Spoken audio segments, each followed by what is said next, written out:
হয় আমি অসম ৰাজ্যিক অঙ্গনবাদী কৰ্মী সহায়িকাই পুনৰবাৰ ৰাজপথত ওলাই আহিব লগা হৈছে কাৰণ আমি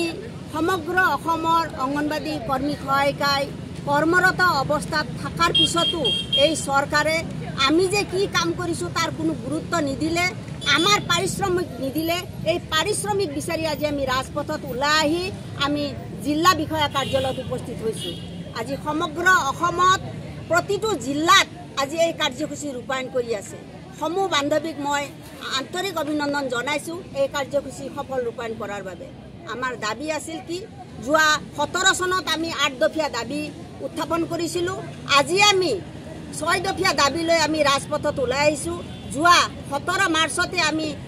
সচলত বৰ্তমানৰ চৰকাৰে যি কাৰাবন্দী কৰিছে আন্দোলনকাৰীৰ কাৰণে সেই সচলত আমি উপস্থিত হৈ আমি উত্থাপন কৰিছিলো যে অঙ্গনবাদী কৰ্মী সহায়িকাক নিয়মীয়া কৰ্মচাৰী স্বীকৃতি দিয়ক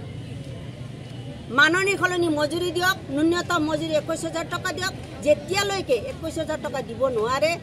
তেনেহলে অঙ্গনবাদী কৰ্মী সহায়িকাক 10000 টকা মজুৰি দিয়াৰ ব্যৱস্থা কৰক অতি শীঘ্ৰে আজি সমগ্ৰ অসমত অৱসৰ লোৱা বান্ধৱীসকলৰ অৱস্থা অতিকৈ শোচনীয়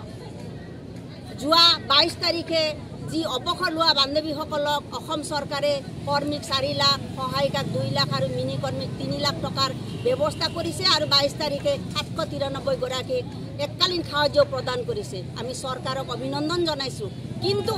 নিশ্চয় আমাৰ ক'ব লগা আছে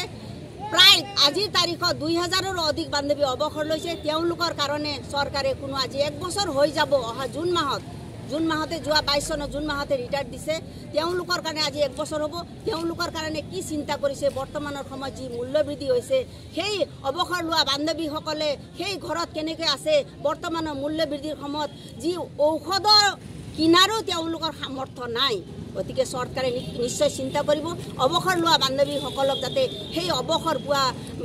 এককালীন সাহায্যটো অতি শীঘ্ৰে প্ৰদান কৰে।